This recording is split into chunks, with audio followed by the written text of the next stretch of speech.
बिस्मिल्लाहिर्रहमानिर्रहीम। अस्सलामुअलैकुम। आप देख रहे हैं जेएन न्यूज और मैं हूं आपकी मेजबान सुंबल ज़िया।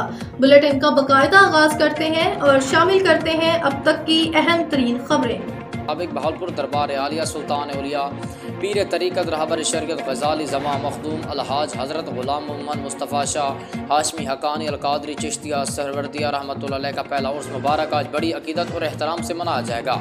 तमाम दोस्त अहबाब उर्स मुबारक में शिरकत करें। सजादा नशीन पीर हज़रत हाफिज़ हसन मुस्तफ़ा शाह हक़ानी। तफ़सीलात के मुताबिक मुकाम जहांगी वाला लसोड़ी वाला में पीर दरबार आलिया सुल्तान औलिया पीर तरीक़त रहबर शरीयत वली कामिल मखदूम अलहाज हज़रत पीर ग़ुलाम मोहम्मद मुस्तफ़ा शाह हाशमी हक़ानी अलकादरी चिश्तिया सहरवर्दी रहमतुल्लाह अलैह का पहला सालाना उर्स मुबारक की तक़रीबात का आगाज़ आज बवक्त 11 बजे सुबह रस्म चादर पोशी की अदायगी से हो गया। सजादा नशीन मखदूम पीर सैयद हाफिज़ हुसैन मुस्तफ़ा शाह हाशमी हक़ानी रहमतुल्लाह अलैह ने दरबार आलिया पर हाज़िरी दी और दुआ कराएंगे। दरबार आलिया के सजादा नशीन पीर मखदूम हाफिज़ हुसैन मुस्तफ़ा शाह हाशमी हक़ानी रहमतुल्लाह अलैह ने फरमाया कि ज़ायरीन अक़ीदतमंद और मुरीदैन उर्स मुबारक में आज लाजमी शिरकत करें।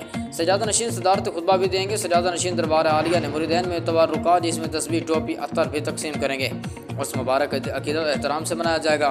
इहाता दरबार में भी महफ़िल हम्द व सना का इनेकाद होगा। 3 बजे ख़ुसूसी दुआ के बाद तमाम अक़ीदतमंद ज़ायरीन में लंगर तकसीम किया जाएगा। लंगर का वसी इंतज़ाम है।